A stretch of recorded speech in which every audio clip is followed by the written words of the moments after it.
هرچند در شریعت اسلام در نیمه دوم شعبان روزه گرفتن منع شده است، مگر برای 4 گروه هست که در این ماه می توانند روزه بگیرند. اول کسانی که در نیمه اول شعبان روزه گرفته بودند، یعنی از ابتدا روزه گرفتند و میخواهند همین روزه ایشان را ادامه بدن، مکمل بگیرند یا بیشترین روزهای این ماه را روزه بگیرند، آنها می توانند که نیمه دوم ماه شعبان را نیز روزه بگیرند. دوم کسانی که عادت داشتند در طول هفته روزهای دوشنبه و پنجشنبه را هر هفته روزه بگیرند، آنها هم می توانند در این ماه شعبان روزهای دوشنبه و پنجشنبه را حتی در نیمه دومش روزه بگیرند. اجر پاداشت بیشتر دارد،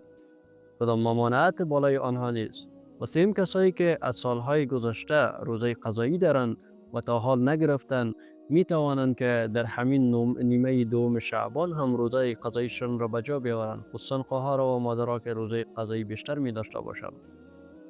و چهارم کسایی که روزه نذر یا کفاره بگردند شند، اونها هم می توانند که در همین نیمه دوم شعبان هم روزه بگیرند